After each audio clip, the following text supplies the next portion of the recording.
Şimdi de kilometre tanımlarını yapıyorum. Başlangıç kilometrem 3860, bitiş 3920. Tip kesidimi seçiyorum. Tabloma ekliyorum. Aynı şekilde diğerinin sonu bunun direkt başlangıcı oldu. Oraya değiştirmemize gerek kalmadı. 3980 yapıyorum. Buraya da T3 diyorum. Tabloma bu şekilde 4100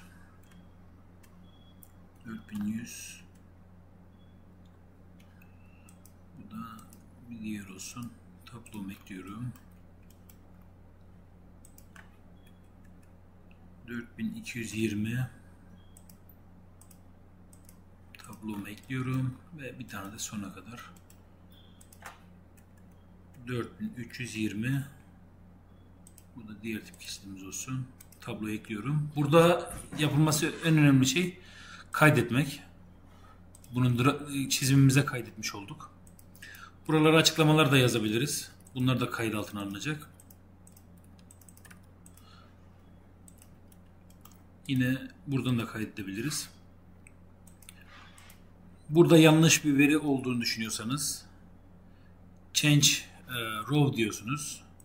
Buradan yeni tip kesidini seçip OK dediğiniz zaman yine geldi. Kaydetmeniz lazım. Yine kaydettik. Aynı kilometre listesini başka çizimlerde kullanmak için Save as Project diyeceksiniz. İlgili tünel XX olsun, işte sol sağ artık neyse, sol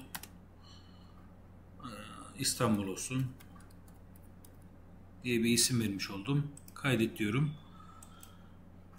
Tekrar yükleme için de Open Project başka bir çizimde aynı şekilde bu listeyi kullanabilirsiniz.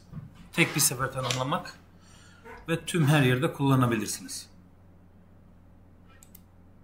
Kaydet demeyi unutmayın. Bunu kaydettikten sonra çiziminizi de kaydetmeniz gerekmektedir. Çizimler de kaydedilecek.